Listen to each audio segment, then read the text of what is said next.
জি বাবা। এই ছেলে কি বলছে এসব? কি বলছে বাবা? পায়েল, তুমি আমাকে ভালোবাসো না বলো? তুমি যে আমাকে ভালোবাসো সেটা তোমার বাবাকে বলো। আমি আমার বাবা মাকে নিয়ে এসেছি আমাদের বিয়ের ব্যাপারে কথা বলার জন্য। তোমার বাবা বলেছে তুমি নাকি আমাকে বিয়ে করলে আমরা নাকি সুখী হবো না। তুমি যে আমাকে ভালোবাসো সেটা তোমার বাবাকে বলো। বলো পায়েল। কি বলছো তুমি এসব? দেখো পায়েল, ভয় পাওয়ার কিছু নেই। তুমি যে আমাকে ভালোবাসো সেটা তোমার বাবাকে বললেই তোমার বাবা আমাদেরকে বিয়ে দিয়ে দেবে। বলো পায়েল। এই চুপ করো। তোমার সাথে আমি বন্ধুত্ব করেছি, হাসি মুখে দু চারটা কথা বলেছি, আর তুমি ভেবে নিয়েছো যে আমি তোমাকে ভালোবাসি। পায়েল, তোমার সাথে আমার বন্ধুত্ব করাটাই ভুল হয়েছে।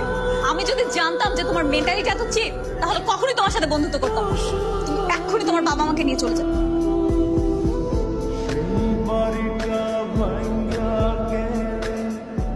কি বলেছিলাম শফিক সাহেব?